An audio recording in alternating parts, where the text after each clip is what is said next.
We turn to Douglas Herbert from the International Affairs Desk.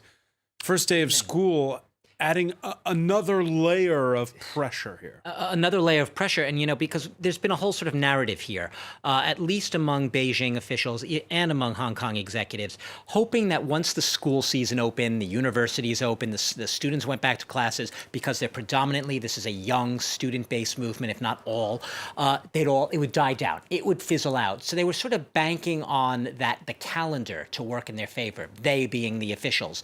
The students are basically sending a very crystal clear message. School may be starting, but we ain't budging. We want to keep the momentum going.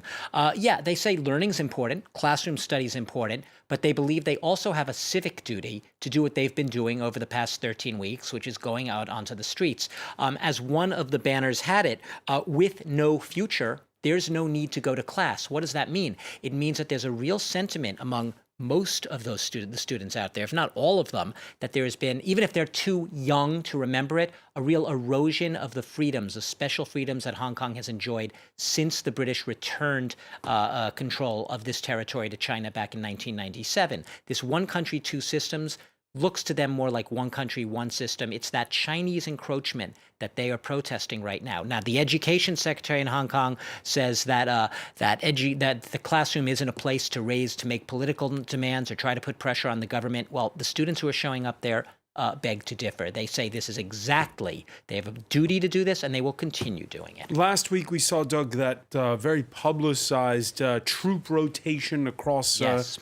On the other side, on the mainland. More and more the veneer coming off. It's no longer the protesters versus the Executive Council. It's the protesters versus China. Beijing. Beijing is obviously in control here, and they've made it very clear that they will not tolerate anything that threatens to undermine Chinese sovereignty over Hong Kong.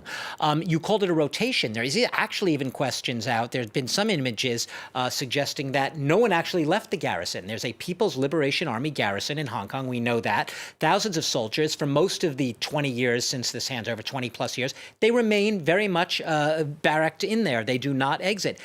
People didn't really see soldiers go out. So there's a lot of speculation among a lot of these protesters that it wasn't a rotation, it was an actual beefing up of forces there. Plus, we see a stepping up of arrests. As of today, over 1,100 arrests over the 13 weeks of this protest movement since early June. We see the police using increasingly forceful methods, things that you hadn't seen before. Water cannons now being part of the arsenal that the riot police are using. It's now being normalized as a tactic.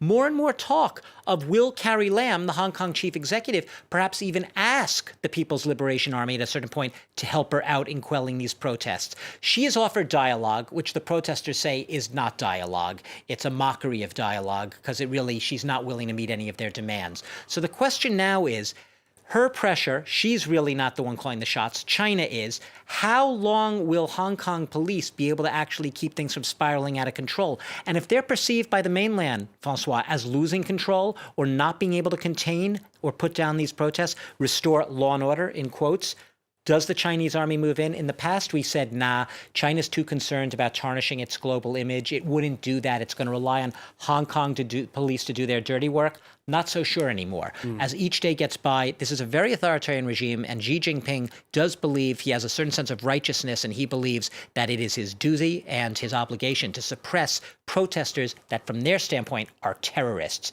who are undermining and threatening the sovereignty of China over its own territory. All right, Douglas Herbert, many thanks for that.